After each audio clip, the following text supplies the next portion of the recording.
warahmatullahi wabarakatuh. Perkenalkan, nama saya Aulia Sabina Nantusari dengan nomor induk mahasiswa 211052050, jurusan Pendidikan Guru Madrasah Ibtidaiyah. Semester 5, YN Sultan Amai Gorontalo. Video ini saya buat untuk memenuhi tugas mata kuliah Kesenian, Keterampilan, dan Orkes. Kali ini saya akan membahas tentang materi teknik karya seni drama untuk anak sekolah dasar.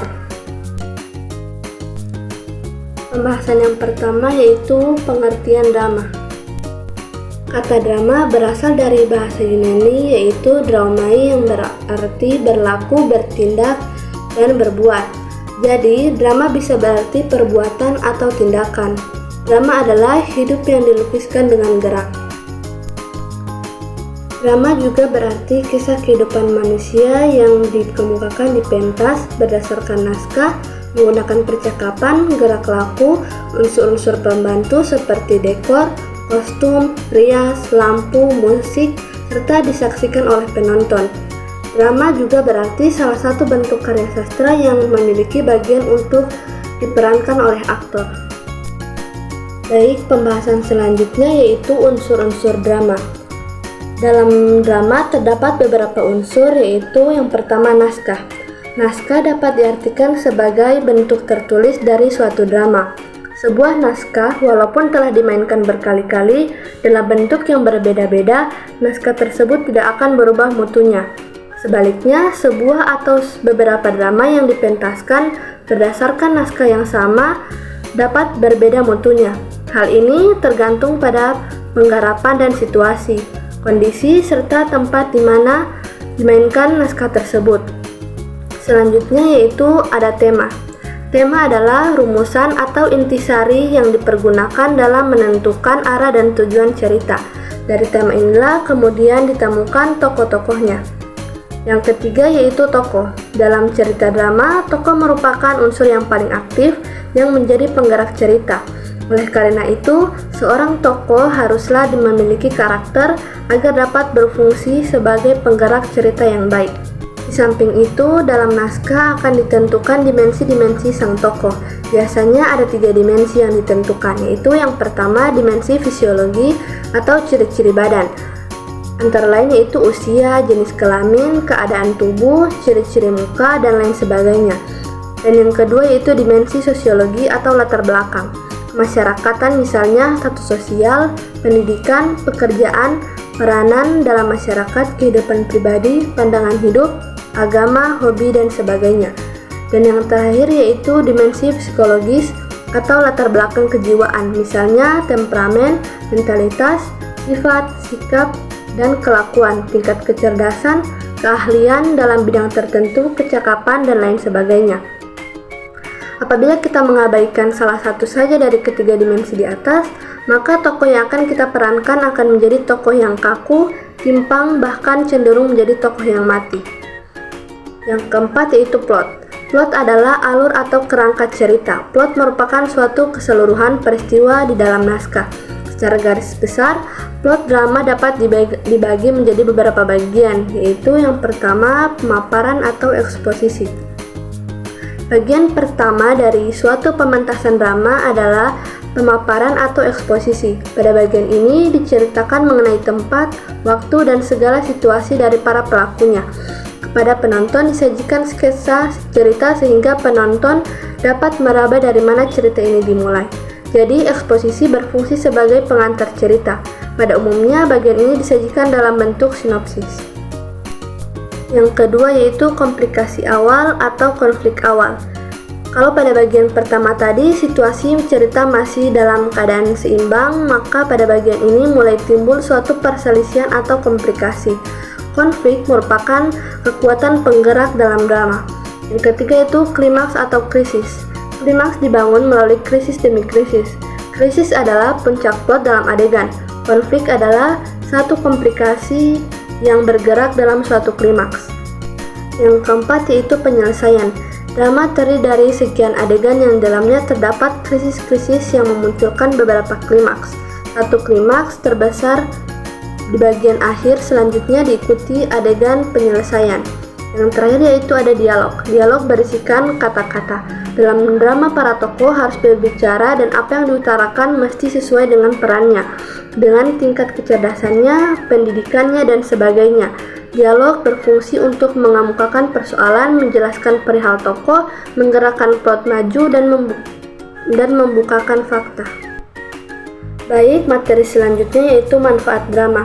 Yang pertama, para siswa mulai mengenal talenta mereka sendiri dan bisa memposisikan diri masing-masing dalam proses penyelenggaraan pentas drama itu. Bahkan mereka juga dengan jujur mau mengakui kemampuan teman lain. Ada yang bakat dan mampu menjadi seorang pemimpin sehingga dia dipercaya oleh teman-teman di kelas sebagai ketua pelaksana pertunjukan yang mengatur semua proses persiapan sampai pelaksanaan secara detail. Yang kedua, para siswa mulai belajar tentang tanggung jawab dalam hidup bersama. Jika tanggung jawab itu tidak dilaksanakan, maka tidak hanya berimbas pada dirinya sendiri, tetapi akan menyebabkan orang lain juga dihadapkan pada masalah. Contohnya, ketika ada anak yang menjadi penulis naskah drama, tidak melakukan tugasnya dengan baik, maka ini bisa mengacaukan proses latihan yang sudah dijadwalkan. Yang ketiga yaitu para siswa mulai belajar akan arti dari sebuah perjuangan. Mereka mulai merasakan secara nyata bahwa kesuksesan itu bukanlah sebuah berkah yang turun begitu saja dari langit. Kesuksesan itu membutuhkan perjuangan. Dalam perjuangan, kebersamaan dan persaudaraan satu sama lain menjadikan semuanya berjalan mengalir karena di sana ada dukungan satu sama lain. Keempat, para siswa belajar tentang pentingnya kreativitas dan inovasi dalam hidup. Karena hidup itu sesungguhnya sebuah seni. Hal ini tampak nyata dalam desain pementasan drama mereka yang merupakan buah kreativitas dan inovasi. Sedangkan dengan pementasan drama dapat diperoleh beberapa keuntungan, yaitu yang pertama, membangun rasa percaya diri. Yang kedua, menciptakan hubungan yang lebih akrab dengan sesama teman. Yang ketiga, belajar mengendalikan diri dalam menghadapi perbedaan, misalnya tentang penentuan tema yang akan disampaikan kepada penonton. Yang keempat, memiliki daya kreatif dan kritis dalam memecahkan masalah. Yang kelima, memiliki mental yang kuat dalam menghadapi hidup. Yang keenam, merasa senang ketika belajar. Yang ketujuh, memiliki sikap toleransi dan bersemangat. Yang kedelapan, mengubah perilaku seni yang sebelumnya hanya menjadi penikmat atau penonton, sekarang jadi pelaku langsung atau aktor. Yang terakhir itu meningkatkan kecerdasan berpikir dalam menuangkan ide kreatifnya. Materi selanjutnya yaitu teknik dasar drama. Secara umum, teknik dasar atau acting dibedakan menjadi tiga, yaitu olah tubuh, olah suara, dan olah rasa. Yang pertama, olah tubuh. Tubuh menjadi bahasa simbol dan isyarat dalam bermain drama. Melalui gestur, tubuh mencerminkan karakter atau watak tokoh yang sedang diperankan. Secara umum, ada 5 bagian tubuh yang harus dilatih fleksibilitasnya sebagai modal seorang pemain drama untuk berakting secara baik, yaitu latihan bagian kepala, bagian tangan, bagian badan, bagian pinggul, dan bagian kaki. Yang kedua yaitu olah suara. Seorang pemain drama harus memiliki kemampuan mengolah suara yang baik. Hal ini karena suara merupakan faktor penting sebagai penyampai pesan kepada penonton.